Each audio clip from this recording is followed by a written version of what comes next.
Hi hello ನಮಸ್ತೆ welcome to Satish all in one Kannada YouTube channel. So ಸ್ನೇಹಿತರೆ, ವಿದ್ಯಾರ್ಥಿಗಳ ಇವತ್ತಿನ ಒಂದು ವಿಡಿಯೋ ದೀಪಾವಳಿಯ ಮಹಿಮೆ ಅನ್ನುವಂಥದ್ದು ಜಾನಪದ ಕತೆ ಸಾಹಿತ್ಯ ಸಂಗಮ ಪುಸ್ತಕದಲ್ಲಿರ್ತಕ್ಕಂತಹ ಇದು 10th ICSE ಮತ್ತು 9th ICSE ವಿದ್ಯಾರ್ಥಿಗಳಿಗೆ ಕನ್ನಡ ಓದ್ತಾ ಇರ್ತಕ್ಕಂಥವರಿಗೆ ಬಹಳಷ್ಟು ಉಪಯುಕ್ತವಾಗಿರ್ತಕ್ಕಂಥ ಒಂದು ಕತೆ ಇದಾಗಿರುತ್ತೆ. ದೀಪಾವಳಿಯ ಮಹಿಮೆ ಇದೊಂದು ಜಾನಪದ ಕತೆ 9th ಮತ್ತು 10th ICSE ವಿದ್ಯಾರ್ಥಿಗಳಿಗೆ ತುಂಬಾ ಮುಖ್ಯವಾದಂಥದ್ದು. ಈ ಕಥೆಯಲ್ಲಿ ಬರ್ತಾ ಇರ್ತಕ್ಕಂಥ ಬಹಳ ಪ್ರಮುಖವಾದಂಥ ಪಾತ್ರಗಳು ಪ್ರತಾಪ ಅಂತಕ್ಕಂತಹ ಒಂದು ಪಾತ್ರ. ಈತ ಹಠಮಾರಿ ಸ್ವಭಾವದವನು, ಈ ಕಥೆಯ ನಾಯಕ. ನೆಕ್ಸ್ಟ್ ಸುಮಂಗಳ ಅಂತ ಹೇಳಿ ಇನ್ನೊಂದು ಪಾತ್ರ ಬರುತ್ತೆ, ಬುದ್ಧಿವಂತೆ ಮತ್ತು ಧೈರ್ಯಶಾಲಿ. ಈ ಕಥೆಯ ಕೇಂದ್ರ ಪಾತ್ರ ಇದು. ಲಕ್ಷ್ಮೀ ದೇವಿ ಅಂತಕ್ಕಂತಹ ಒಂದು ಪಾತ್ರ, ಈಕೆ ನ್ಯಾಯಪ್ರಿಯೆ ಅಂದ್ರೆ ದೇವತೆ. ಇಲ್ಲೊಂದಷ್ಟು ಕಠಿಣ ಪದಗಳಿದಾವೆ, ನೀವು ವಿಡಿಯೋ ಅನ್ನುವಂಥದ್ದನ್ನ ಪಾಸ್ ಮಾಡಿ ನೀವು ಅದನ್ನ ಒಂದ್ಸಲ ಗಮನಿಸಿ. ಸೊ 2 ಪೇಜ್ ನಲ್ಲಿ ನೀಡಿದ್ದೇನೆ. ಸೊ ಹಾಗಾಗಿ ಈ ಕತೆ ಅರ್ಥ ಆಗ್ಬೇಕು ಅಂತಂದ್ರೆ ನಿಮಗೆ ಬಹಳಷ್ಟು ಮುಖ್ಯ ಅನ್ನುವಂಥದ್ದು.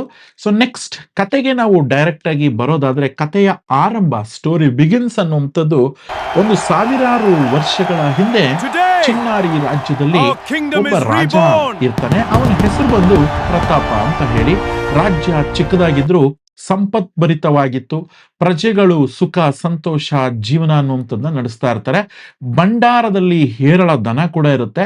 ಪ್ರತಾಪ ಹಣವನ್ನ ನೀರಿನಂತೆ ಖರ್ಚು ಮಾಡ್ತಾ ಇರ್ತಾನೆ. ದೊಡ್ಡ ಸೈನ್ಯ ಕೂಡ ಕಟ್ತಾನೆ, ತನ್ನ ರಾಜ್ಯವನ್ನ ವಿಸ್ತಾರ ಮಾಡ್ತಾನೆ. ಪ್ರತಾಪನ ಒಳ್ಳೆಯ ಗುಣದ ಜೊತೆಗೆ ಅವನೊಬ್ಬ ಹಠಮಾರಿ ಅಭಿಮಾನಿ ರಾಜನಾಗಿದ್ದು ಪ್ರಜೆಗಳಿಗೊಂದು ರೀತಿ ಚಿಂತೆ ಅಂತಕ್ಕಂಥದ್ನ ಏರ್ಪಡಿಸುತ್ತೆ.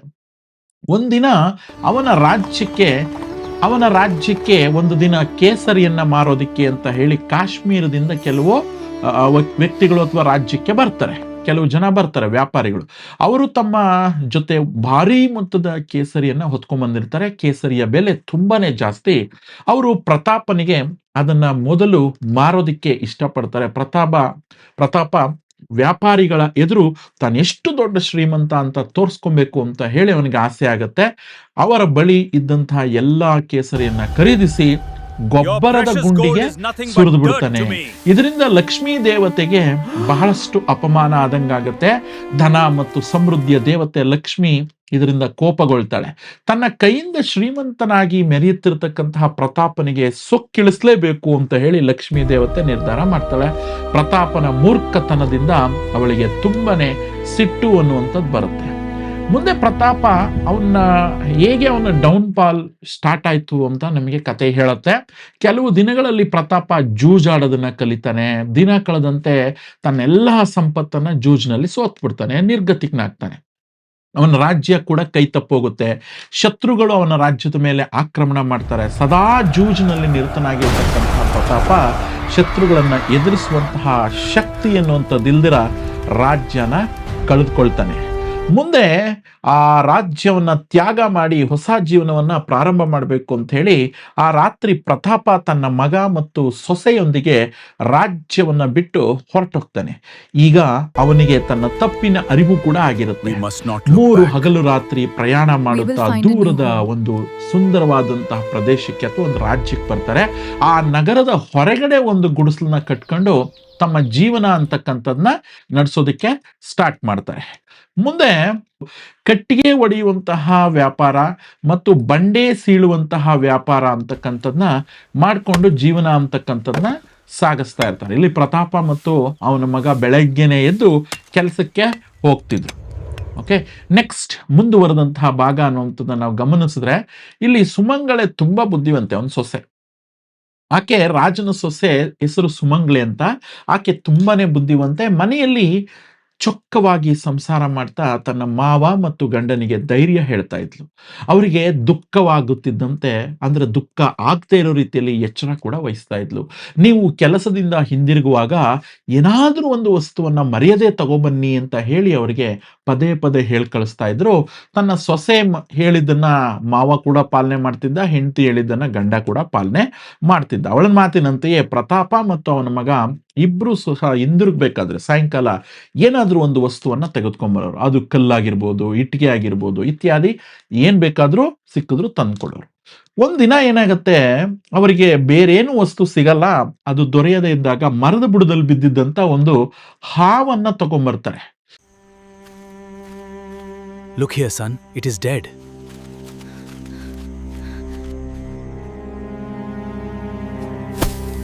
ಒಂದು ಸತ್ತೋಗಿರ್ತಕ್ಕಂಥ ಹಾವನ್ನ ತೆಗೆದುಕೊಂಡ್ಬರ್ತಾರೆ.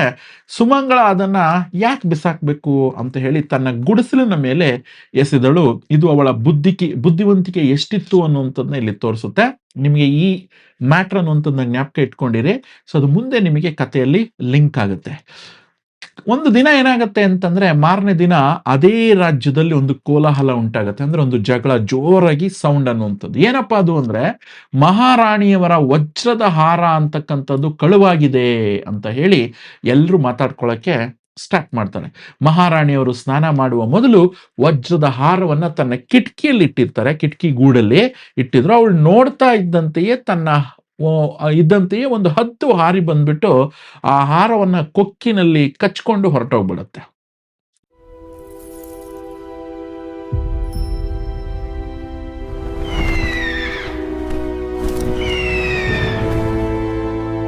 ಅದು ಎಲ್ಲೋಯ್ತು ಅಂತ ತಿಳಿಯದೆ ಎಂದು ಗುಂಪಿನಲ್ಲಿದ್ದಂತಹ ಒಬ್ಬ ವ್ಯಕ್ತಿ ಹೇಳ್ತಾನೆ. ಅಂದ್ರೆ ಯಾವುದೋ ಒಂದು ಹದ್ದು ಬಂತು, ಅದು ಎತ್ಕೊಂಡು ಹೋಗ್ಬಿಡ್ತು ಅಂತ ಹೇಳಿ ಆತ ಯಾರೋ ಒಬ್ಬ ಹೇಳ್ತಾನೆ.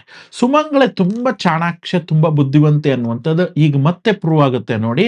ತನ್ನ ಪ್ರತಾಪ ಗುಡಿಸಲಿಗೆ ಬಂದು ತನ್ನ ಸೊಸೆಗೆ ಈ ವಿಷಯ ತಿಳಿಸ್ತಾನೆ. ಸುಮಂಗಳಿಗೆ ಈ ಮಾತನ್ನ ಕೇಳಿ ಅವಳಿಗೆ ತುಂಬಾನೇ ಸಂತೋಷ ಆಗತ್ತೆ.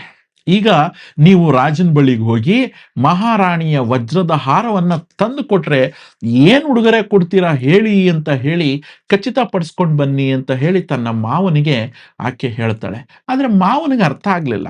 ಅಂದ್ರೆ ಪ್ರತಾಪನಿಗೆ, ಏನಿದು ಸುಮಂಗಳ ಈ ತರದ ಪ್ರಶ್ನೆ ಏನ್ ಕೇಳ್ತಾ ಇದ್ದಾಳಲ್ಲ, ನಾನು ಹೋಗಿ ಈಗ ರಾಜನ ಹತ್ರ ಕೇಳಿ ಈ ತರ ಒಂದು ಆರಾಧನ ನಿಮ್ಗೆ ತಂದು ವಾಪಸ್ ಕೊಟ್ರೆ ನೀವು ನನಗೇನು ಕೊಡ್ತೀರಾ ಅಂತ ಕೇಳಿದಾಗ ನನ್ನ ಹತ್ರ ಆಹಾರನೇ ಇಲ್ಲ, ಹೆಂಗೆ ಹೇಳಿ ನಾನು ಅಂತ ಹೇಳಿ ಅವನಿಗೆ ಡೌಟ್ ಬರುತ್ತೆ. ಆದರೂ ಸುಮಂಗಳ ಇದೆಂಥ ಮಾತನ್ನ ಹಾಡ್ತಾ ಇದೆಯಾ, ಮಹಾರಾಣಿಯ ವಜ್ರದ ಹಾರ ನಮ್ಮ ಬಳಿ ಎಲ್ಲಿದೆ ಅಂತ ಹೇಳಿ ಪ್ರತಾಪ ತನ್ನ ಸೊಸೆಯನ್ನು ಕೇಳ್ತಾನೆ. ಆಗಲೇ ಅದರ ರಹಸ್ಯನ ಅವಳು ಹೇಳಲ್ಲ. ಮೊದಲು ರಾಜನಿಂದ ವಾಗ್ದಾನ ಪಡ್ಕೊಂಡು ಬನ್ನಿ ನೀವು, ಅಂದ್ರೆ ಮಾತು ತಗೊಂಬನ್ನಿ ರಾಜನ ಹತ್ರಕ್ಕೆ ಹೋಗಿ, ಓಕೆನಾ. ಸೊ ಆಗ ಅವನು ಮಾತು ಕೊಟ್ಟ ಮೇಲೆ ನಾನು ಅದರ ಕಥೆನ ತಿಳಿಸ್ತೀನಿ ನಿಮಗೆ ಅಂತ ಹೇಳಿ ಅವಳು ಹೇಳ್ತಾಳೆ. ಸೊಸೆ ಹೇಳಿದ ಹಾಗೆ ಪ್ರತಾಪ ತನ್ನ ಮಗ ಮತ್ತು ಅವರಿಬ್ಬರು ಕೂಡ ರಾಜನ ಬಳಿಗೆ, ಅಂದ್ರೆ ಅಟ್ ಪ್ರೆಸೆಂಟ್ ಇರತಕ್ಕಂಥ ರಾಜನ ಬಳಿಗೆ ಹೋಗ್ತಾರೆ. ವಜ್ರದ ಹಾರವನ್ನ ತಂದು ಕೊಟ್ರೆ ನೀವು ನಮ್ಗೇನ್ ಕೊಡ್ತೀರಾ ಉಡುಗೊರೆ ಹೇಳಿ ಅಂತ ಕೇಳ್ತಾರೆ. ಅಮೂಲ್ಯವಾದಂತಹ ವಜ್ರದ ಹಾರ ಮತ್ತೆ ಸಿಗುವುದಾದ್ರೂ ಹೇಗೆ, ನೀವು ಹೇಳಿದ್ರೆ ನೀವು ಏನ್ ಕೇಳಿದ್ರು ಕೂಡ ನಾನು ಕೊಡ್ತೇನೆ, ನೀವು ಏನಾದ್ರು ಅದನ್ನ ತಂದು ಕೊಟ್ರೆ ನಾನು ನೀವೇನ್ ಕೇಳಿದ್ರು ಕೊಡ್ತೀನಿ ಅಂತ ರಾಜ ಮಾತು ಕೊಟ್ಬಿಡ್ತಾನೆ. ಪ್ರತಾಪ ಗುಡಿಸಲಿಗೆ ಹಿಂತಿರುಗಿ ಇದೇ ವಿಷಯವನ್ನೇ ತನ್ನ ಸೊಸೆ ಸುಮಂಗಳಿಗೆ ಹೇಳ್ತಾರೆ. ಸೊ ಮಾರನೇ ದಿನ ಸುಮಂಗಳೆ ತನ್ನ ಮಾವ ಮತ್ತು ಗಂಡನ ಜೊತೆಯಲ್ಲಿ ಅರಮನೆಗೆ ಬರ್ತಾಳೆ. ತನ್ನ ಸೆರಗಿನಲ್ಲಿ ಕಟ್ಟಿಕೊಂಡಿದ್ದಂತಹ ಹದ್ದು ಸತ್ತು ಹಾವನ್ನ ಕಚ್ಕೊಂಡು ಗುಡಿಸಲಿನ ಮೇಲೆ ಬಿಟ್ಟು ಹೋಗಿದ್ದಂತಹ ವಜ್ರದ ಹಾರವನ್ನ ತೆಗೆದುಕೊಂಡು ಬಂದು ರಾಜನ ಮುಂದೆ ಇಡ್ತಾಳೆ. ರಾಜನಿಗೆ ಇದರಿಂದ ತುಂಬಾ ಸಂತೋಷ ಆಗತ್ತೆ.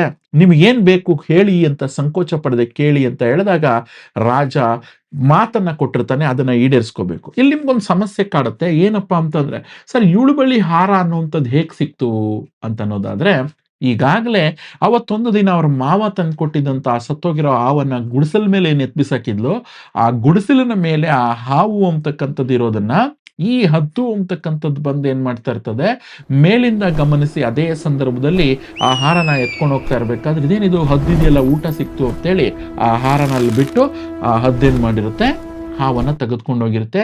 ಆ ಹಾರವನ್ನ ಇವಳೇ ತೆಗೆದಿಟ್ಟಿರ್ತಾಳೆ. ಸೊ ಇದು ಅದರ ಸೀಕ್ರೆಟ್. ಪ್ರಭು ನನಗೆ ಅವಳು ಕೇಳ್ತಾಳ, ಅಂದ್ರೆ ನೀವು ನನಗೆ ನಾನು ಕೇಳಿದನ್ನ ಕೊಡಬೇಕು ಅಂತ ಕೇಳ್ತಾಳೆ. ಅಂದ್ರೆ ಅವಳು ಏನ್ ಹೇಳ್ತಾಳೆ ನೋಡಿ, ಅಂದ್ರೆ ರಾಜ ಯಾವಾಗ ಮಾತು ಕೊಟ್ಟನಲ್ಲ, ನೀನ್ ಏನ್ ಕೇಳಿದ್ರೆ ಕೊಡ್ತೀನಿ ಅಂತ. ಆಗ ಅವಳು ಬಹಳ ಬುದ್ಧಿವಂತ, ಎಷ್ಟು ಚೆನ್ನಾಗಿರ್ತಕ್ಕಂತಹ ವಸ್ತುವನ್ನ ಕೇಳ್ತಾಳೆ ನೋಡಿ. ಪ್ರಭು ನನಗೆ ದನಕನಕಾದಿಗಳು, ವಸ್ತುಗಳು, ವಾಹನಾದಿಗಳು ಏನೂ ಬೇಡ. ದೀಪಾವಳಿ ಹಬ್ಬ ಬರುತ್ತಲ್ಲ, ಮುಂದಿನ ಹಬ್ಬ, ಆ ದಿನ ಇಡೀ ರಾಜ್ಯದಲ್ಲಿ, ಓಕೆನಾ, ಇಡೀ ರಾಜ್ಯದಲ್ಲಿ ಯಾರು ಕೂಡ ದೀಪವನ್ನ ಹಚ್ಚಿರಬಾರದು. ಹೌದು, ಇದೇ ಮಾತನ್ನ ಅವಳು ಕೇಳ್ತಾಳೆ. ಇಡೀ ರಾಜ್ಯದಲ್ಲಿ ದೀಪಾವಳಿ ಹಬ್ಬದ ದಿನ ಯಾರು ದೀಪನ ಹಚ್ಚಿರಬಾರ್ದು, ಯಾರ ಮನೆಯಲ್ಲೂ, ಇನ್ಕ್ಲೂಡೆಡ್ ಮಹಾರಾಜರ ಮನೆಯಲ್ಲೂ ಸಹ ಸೇರಿಸಿ ಹೇಳ್ತಾಳೆ. ದೀಪ ಬೆಳಗಿಸಬೇಕೆಂದಿರುವವರು ನನ್ನ ಗುಡಿಸಲು ಇದೆಯಲ್ಲ, ಅವ್ರಿರ್ತಕ್ಕಂಥ ಗುಡಿಸಲು, ಆ ಗುಡಿಸಲನ್ನ ಸುತ್ತೂನೇ ಬೆಳಗಬೇಕು ಅಂತ ಹೇಳ್ತಾಳೆ. ಇದೆಂಥ ವಿಚಿತ್ರ ಬೇಡಿಕೆ, ರಾಜನಿಗೆ ಅರ್ಥ ಆಗ್ಲಿಲ್ಲ. ಆದ್ರೂ ಆಶ್ಚರ್ಯ ಆಗತ್ತೆ. ಅವನೇನ್ ಮಾಡ್ತಾನೆ ಅಂತಂದ್ರೆ ಒಪ್ಕೋತಾನೆ. ಯಾಕೆ ಅಂತಂದ್ರೆ ಆಲ್ರೆಡಿ ಮಾತು ಕೊಟ್ಟಿದ್ದಾನಲ್ಲ.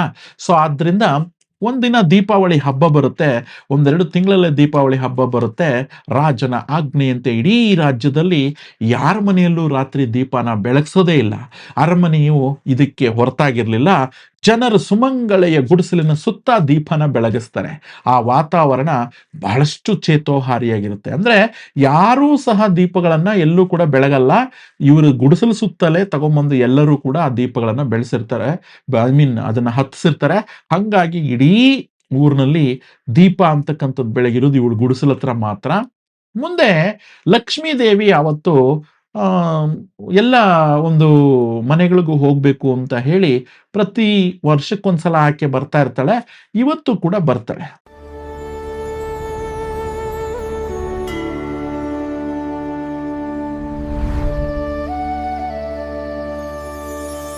ಅದು ದೀಪಾವಳಿಯ ಶುಭರಾತ್ರಿ. ಧನ ಮತ್ತು ಸಂಪತ್ತಿನ ಅಧಿದೇವತೆ ಆ ಲಕ್ಷ್ಮಿ ಅಂತಕ್ಕಂಥವಳು ಆವತ್ತೊಂದು ದಿನ ಆ ರಾಜ್ಯನ ಪ್ರವೇಶ ಮಾಡ್ತಾಳೆ. ಆದ್ರೆ ನೋಡ್ತಾಳೆ ಇಡೀ ರಾಜ್ಯ ಕತ್ತಲಿಂದ ತುಂಬಿರೋದನ್ನ ಕಂಡು ಅವಳಿಗೆ ತುಂಬಾ ಕೋಪ ಬರುತ್ತೆ. ಹೌಹಾರ್ತಾಳೆ, ಅಂದ್ರೆ ಕೋಪ ಮಾಡ್ಕೋತಾಳೆ. ಇದೇನಿದು, ನನ್ನ ಹಬ್ಬದ ದಿನ ಒಬ್ರು ಕೂಡ ಆ ದೀಪನ ಹಚ್ಚಿಲ್ವಲ್ಲ. ದೀಪಾವಳಿಯ ದಿನ ತಾನು ಎಲ್ಲರ ಮನೆಗೂ ಬರುವುದು ತಿಳಿದು ಸಹ ಹೀಗೆ ಕತ್ತಲು ಮಾಡಿದಾರಲ್ಲ. ಕತ್ತಲ್ನಲ್ಲಿ ಮುಸ್ಕಿರ್ತಕ್ಕಂಥದ್ದು ಅವಳಿಗೆ ಆಶ್ಚರ್ಯ ಅಂತ ಅನ್ಸುತ್ತೆ. ಅಂದ್ರೆ ಪ್ರತಿ ದೀಪಾವಳಿ ಹಬ್ಬಕ್ಕೆ ಆಕೆ ಮನೆಗೆ ಬರ್ತಾ ಇರ್ತಾಳೆ. ಸೊ ಅಂದ್ರೆ ಎಲ್ಲಾ ಮನೆಗಳಿಗೂ ಬರ್ತೀನಿ ಅಂತ ಗೊತ್ತಿದ್ರು ಇವತ್ತು ಯಾರೂ ಸಹ ಏನ್ ಮಾಡ್ಲಿಲ್ಲ, ದೀಪಗಳನ್ನ ಹಚ್ಚಿಲ್ವಲ್ಲ ಅಂತ ಹೇಳಿ ಅವಳಿಗೆ ಕೋಪ ಬರುತ್ತೆ. ಈ ಕಡೆಗೆ ಮುಂದೆ ನಡ್ಕೊಂಡು ಹೋಗ್ತಾ ಇರ್ಬೇಕಾದ್ರೆ ಲಕ್ಷ್ಮೀ ದೇವಿ ದೀಪ ಬೆಳಗಿರ್ತಕ್ಕಂಥ ಒಂದೇ ಒಂದು ಮನೆ ನೋಡ್ತಾಳೆ. ಆ ಮನೆ ಯಾರ್ದು ಅಂತಂದ್ರೆ ಇದೇ ಗುಡಿಸಲು ಅಂತಕ್ಕಂಥದ್ದು. ಅದು ಯಾರ ಗುಡಿಸಲು? ಆ ಪ್ರತಾಪನ ಗುಡಿಸಲು. ಲಕ್ಷ್ಮೀ ದೇವಿ ದೀಪ ಬೆಳಗಿದ ಮನೆಯನ್ನ ಹುಡುಕುತ್ತಾ ನಗರದ ಹೊರಗಡೆ ಬರ್ತಾಳೆ. ಪ್ರತಾಪನ ಗುಡಿಸಲಿನಲ್ಲಿ ದೀಪ ಬೆಳಗ್ತಿತ್ತು. ಯಾಕೆ ಅಂತಂದ್ರೆ ಸುತ್ತಲೂ ದೀಪದ ಹಣತೆಗಳು ಪ್ರಕಾಶಮಾನವಾಗಿ ಬೆಳಗ್ತಾ ಇರ್ತಾರೆ. ಅಂದ್ರೆ ಊರವರೆಲ್ಲ ಸೇರಿ ಇವರ ಗುಡಿಸಲಿನ ಹತ್ರನೇ ಏನ್ ಮಾಡಿರ್ತಾರೆ, ದೀಪಗಳನ್ನ ಬೆಳಗ್ಸಿರ್ತಾರಲ್ವಾ. ಲಕ್ಷ್ಮೀ ದೇವಿಗೆ ಅಬ್ಬಾ, ಈ ಒಂದು ಮನೆಯಲ್ಲಾದ್ರೂ ಇವತ್ತೊಂದು ದಿವಸ ನಾನು ತಂಗಬೇಕು, ಅಂದ್ರೆ ಇಲ್ಲಿ ಹೋಗ್ಬೇಕು ನಾನು, ನನಗೆ ತುಂಬಾ ಆನಂದ ಆಯ್ತು, ಇವರೊಬ್ಬರಾದ್ರೂ ಏನ್ ಮಾಡಿದ್ದಾರೆ ನನಗೋಸ್ಕರ ದೀಪಗಳನ್ನ ಹಚ್ಚಿದಾರಲ್ಲ ಅಂತ ಹೇಳಿ ಆಕೆಗೆ ಆನಂದ ಆಗಿ ಸರಸರನೆ ಆ ಗುಡಿಸಲ ಹತ್ರ ಬರ್ತಾಳೆ. ಆದ್ರೆ ಕೈಯಲ್ಲಿ ಕೋಲು ಹಿಡಿದು ಸುಮಂಗಳ ಅವಳನ್ನ ಬಾಗಿಲಲ್ಲೇ ತಡೆದು ಬಿಡ್ತಾಳೆ. ಯಾಕೆ? ಇದೇನಿದು ಟ್ವಿಸ್ಟ್ ಕಥೆನಲ್ಲಿ ಅಂದ್ರೆ ಲಕ್ಷ್ಮಿ ಮನೆಗೆ ಬರೋದಕ್ಕೆ ಆಕೆ ಬಿಡಲ್ಲ. ಲಕ್ಷ್ಮಿ ಕೇಳ್ತಾಳಂತೆ, ನನ್ನನ್ನು ನೀನ್ ತಡಿಬೇಡ, ದಯಮಾಡಿ ಈ ರಾತ್ರಿ ನನಗೆ ಇಲ್ಲೇ ಅವಕಾಶ ಕೊಡು ತಂಗೋದಿಕ್ಕೆ, ಅಂದ್ರೆ ನಾನು ಇರೋದಿಕ್ಕೆ ಅವಕಾಶ ಕೊಡು ಅಂತ ಹೇಳಿ ಕೇಳ್ತಾಳೆ. ಅದಕ್ಕೆ ಸುಮಂಗಳ ಹೇಳ್ತಾಳೆ, ಬಹಳ ಬುದ್ಧಿವಂತೆ ಆಕೆ, ಸಾಧ್ಯ ಇಲ್ಲ, ಸಾಧ್ಯ ಇಲ್ಲ.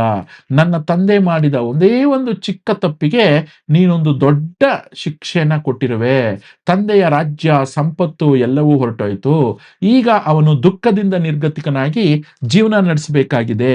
ನೀನು ತುಂಬಾ ಕ್ರೂರಿ ಅಂತ. ಅಂದ್ರೆ ಪ್ರತಾಪ ಅವತ್ತೊಂದು ದಿವಸ ಸ್ವಲ್ಪ ಹಿಂದಕ್ಕೋಗಿ ಕಥೆಯಲ್ಲಿ, ಪ್ರತಾಪ ಅಂತಕ್ಕಂಥವನು ಆ ಚಿನ್ನಾರಿ ರಾಜ್ಯದಲ್ಲಿ ರಾಜ ಆಗಿರುವಾಗ ಆ ಕೇಸರಿಯನ್ನ ತಗೊಂಡ್ಬಂದು ಎಲ್ಲೋ ಚರಂಡಿಗೆ ಸುದ್ಬಿಟ್ನಲ್ಲ, ಅದು ಕೋಪ ಆಗಿ ಅವಳೇನ್ ಮಾಡಿದ್ದು ಅಂತಂದ್ರೆ ಇವ್ರ ಹತ್ರ ಇರ್ತಕ್ಕಂಥ ಶ್ರೀಮಂತಿಕೆಯನ್ನ ಕಿತ್ಕೊಂಡ್ಬಿಟ್ಟಿರ್ತಾಳೆ. ಸೊ ಇದನ್ನ ಕೇಳ್ತಾ ಇದ್ದಾಳೆ ಈಕೆ, ಪ್ರಶ್ನೆ ಮಾಡ್ತಾ ಇದ್ದಾಳೆ, ನಮ್ಮ ತಂದೆ ಸುಮ್ಮ ಒಂದ್ ಸ್ವಲ್ಪ ತಪ್ಪು ಮಾಡಿದ್ದಕ್ಕೂ ಕೂಡ ನಮ್ಮನ್ನ ಈ ರೀತಿ ನಿರ್ಗತಿಕರನ್ನಾಗಿ ಮಾಡ್ಬಿಟ್ಟಿಯಲ್ಲ, ನೀನ್ ತುಂಬಾ ಕ್ರೂರಿ, ಆದ್ರಿಂದ ನಿನ್ನನ್ನ ಒಳಗಡೆ ಹೋಗಕ್ ಬಿಡಲ್ಲ ಅಂತ ಹೇಳಿ ಪ್ರಶ್ನೆ ಅಂತಕ್ಕಂಥದ್ದನ್ನ ಕೇಳ್ತಾಳೆ. ಇಲ್ಲಿ ನೀವು ನೋಡ್ಬೋದು ಸುಮಂಗಳ ಅಂತಕ್ಕಂಥವಳು ಮತ್ತು ಲಕ್ಷ್ಮೀ ದೇವಿಯ ನಡುವೆ ನಡೀತಾ ಇರ್ತಕ್ಕಂಥ ಒಂದು ಕಾನ್ವರ್ಸೇಷನ್.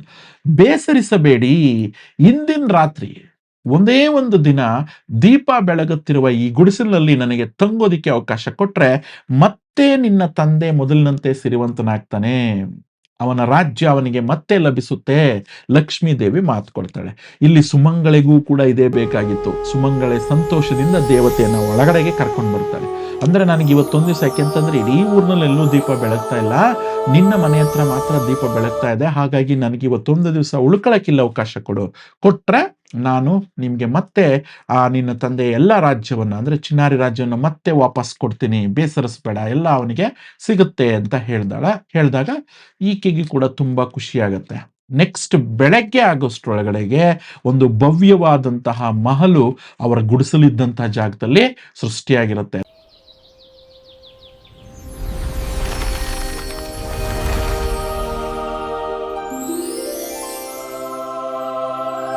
ನೋಡಿ, ಬೆಳಕು ಹರಿದ ಕೂಡಲೇ ಗುಡಿಸಲಿರೋ ಜಾಗದಲ್ಲಿ ಭವ್ಯವಾದಂತಹ ಮಹಲ್ ಬಂದಿತ್ತು.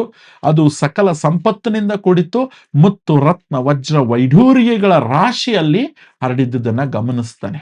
ಪ್ರತಾಪ ಇಲ್ಲಿ ನೀವು ಅಬ್ಸರ್ವ್ ಮಾಡ್ಬೋದು. ಮತ್ತೆ ಪ್ರತಾಪ ಹಣದ ಸಹಾಯದಿಂದ ಸೈನ್ಯನ ಮತ್ತೆ ಕಟ್ತಾನೆ. Today, our kingdom is reborn. ತನ್ನ ಶತ್ರು ರಾಜರುಗಳನ್ನ ಮತ್ತೆ ಸೋಲಿಸ್ತಾನೆ. ತನ್ನ ಸೊಸೆಯ ಬುದ್ಧಿವಂತಿಕೆಯನ್ನ ಕೊಂಡಾಡ್ತಾನೆ. ಮುಂದಿನ ದೀಪಾವಳಿಯನ್ನು ತನ್ನ ರಾಜ್ಯದಲ್ಲೇ ವೈಭವದಿಂದ ಆಚರಿಸ್ತಾನೆ. ಅಂದ್ರೆ ಆತನಿಗೆ ಮತ್ತೆ ತನ್ನ ಶತ್ರುಗಳಿಂದ ರಾಜ್ಯನೆಲ್ಲ ವಶಪಡಿಸ್ಕೊಂಡು ಅವನಿಗೆ ಮತ್ತೆ ಈ ಆಡಂಬರ ವೈಭವ ಅನ್ನುವಂಥದ್ದು ಮತ್ತೆ ಸಿಗುತ್ತೆ. ಇದಕ್ಕೆ ಕಾರಣ ಅವನಿಗೆ ಗೊತ್ತಿತ್ತು. ಮುಂದಿನ ಒಂದು ದೀಪಾವಳಿಯನ್ನ ತನ್ನ ರಾಜ್ಯದಲ್ಲೇ ಆಚರಣೆ ಮಾಡ್ತಾನೆ. ಈ ಕಥೆಯ ನೀತಿ ಮತ್ತು ಮೌಲ್ಯಗಳನ್ನ ಒಂದ್ಸಲ ಗಮನಿಸಿ. ಅಹಂಕಾರ ಮತ್ತು ಅಭಿಮಾನ ಅಂದ್ರೆ ಯಾರಿಗೂ ಸಹ ಅಹಂಕಾರ ಇರಬಾರ್ದು. ಇದು ಮನುಷ್ಯನ ಪತನಕ್ಕೆ ಏನಾಗತ್ತೆ, ಕಾರಣ ಆಗತ್ತೆ. ಮತ್ತೆ ಬುದ್ಧಿವಂತಿಕೆ ಎಂಥ ಕಷ್ಟವನ್ನ ಕೂಡ ಗೆಲ್ಲಬಹುದು ಬುದ್ಧಿವಂತರಾಗಿ. ಮತ್ತೆ ಸಂಪತ್ತನ್ನ ಗೌರವಿಸಬೇಕು, ಯಾವತ್ತೂ ಕೂಡ ಅಪಮಾನಿಸಬಾರದು. ಮತ್ತೆ ಧೈರ್ಯ ಮತ್ತು ಸ್ಥಿರ ಚಿತ್ತ ಅನ್ನುವಂಥದ್ದು ಇರಬೇಕು. ಅಂದ್ರೆ ಕಷ್ಟದ ಸಮಯದಲ್ಲಿ ನೀವು ಧೃತಿಗಿಡದೆ ಧೈರ್ಯವಾಗಿ ಎದುರಿಸೋದು ಗೊತ್ತಿರಬೇಕು. ಮತ್ತೆ ದೀಪಾವಳಿ ಅನ್ನುವಂಥದ್ದು ಬೆಳಕಿನ ಹಬ್ಬ, ಲಕ್ಷ್ಮಿಯ ಆಗಮನದ ಸಂಕೇತ ಅನ್ನುವಂಥ ಒಂದಷ್ಟು ವಿಚಾರಗಳು ನಮಗೆ ಸಿಗ್ತಾ ಹೋಗುತ್ತೆ. ಸೊ ಮುಂದಿನ ದೀಪಾವಳಿಯಲ್ಲಿ ನೀವು ಕೂಡ ಲಕ್ಷ್ಮಿಯನ್ನ ಮತ್ತೊಮ್ಮೆ ನಿಮ್ಮ ಮನೆಗೆ ಕರೀರಿ ಅಂತ ಹೇಳ್ತಾ, ಈ ದೀಪಾವಳಿ ಹಬ್ಬದ ಮಹತ್ವ ಅಂತಕ್ಕಂಥದ್ದನ್ನ ಈ ಸಾಲುಗಳು ಅಂತಕ್ಕಂಥದ್ದು ತಿಳಿಸಿ ಹೇಳುತ್ತೆ ನೋಡಿ. May the divine light of Deepavali bring eternal peace to our kingdom. ಒಂದಷ್ಟು ಪ್ರಶ್ನೋತ್ತರಗಳನ್ನ ನೋಡೋಣ. ಚಿನ್ನಾರಿ ರಾಜನ ಹೆಸರೇನು? ಚಿನ್ನಾರಿ ರಾಜ್ಯದ ರಾಜನ ಹೆಸರೇನು? ಪ್ರತಾಪ. ಕಾಶ್ಮೀರದಿಂದ ಬಂದಂತ ವ್ಯಾಪಾರಿಗಳು ಏನನ್ನ ಮಾರೋದಿಕ್ಕೆ ಬಂದಿದ್ರು? ಕೇಸರಿಯನ್ನ. ಪ್ರತಾಪ ಕೇಸರಿಯನ್ನ ಎಲ್ಲಿ ಸುರಿತಾನೆ? ಗುಂಡಿಯಲ್ಲಿ ಸುರಿದು ಬಿಡ್ತಾನೆ. ಸುಮಂಗಳೆಯ ಗಂಡನ ಹೆಸರೇನು ಮತ್ತು ಮಹಾರಾಣಿಯ ಹಾರವನ್ನ ಯಾರು ಕದ್ದೊಯ್ದ್ರು? ಇದನ್ನೆಲ್ಲ ನೀವು ಒಂದ್ಸಲ ಯೋಚನೆ ಮಾಡಿ. ಓಕೆನಾ? ಸುಮಂಗಳೆ ಯಾರ ಸೊಸೆ? ಹೀಗೆ ಒಂದಷ್ಟು ಪ್ರಶ್ನೆಗಳು ಅನ್ನುವಂಥದ್ದನ್ನ ಕೂಡ ನಾವಿಲ್ಲಿ ಅಭ್ಯಾಸ ಮಾಡ್ಬೋದು.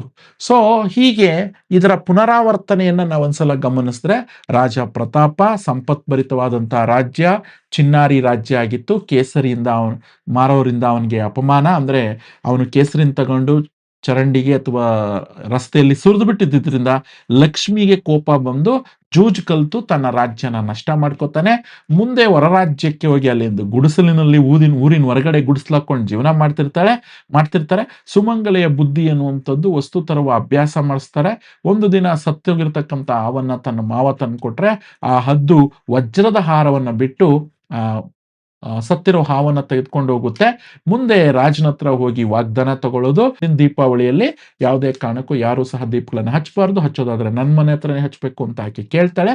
ಇದರಿಂದ ರಾಜ ಕೂಡ ಓಕೆ ಮಾಡ್ತಾನೆ. ಅದಾದ್ಮೇಲೆ ಲಕ್ಷ್ಮಿ ಅಂತಕ್ಕಂಥವಳು ಬರ್ತಾಳೆ. ಬಂದಿದ್ದಾದ್ಮೇಲೆ ಅಲ್ಲಿ ಕಾನ್ವರ್ಸೇಷನ್ ಅನ್ನುವಂಥದ್ದು ನಡೆಯುತ್ತೆ.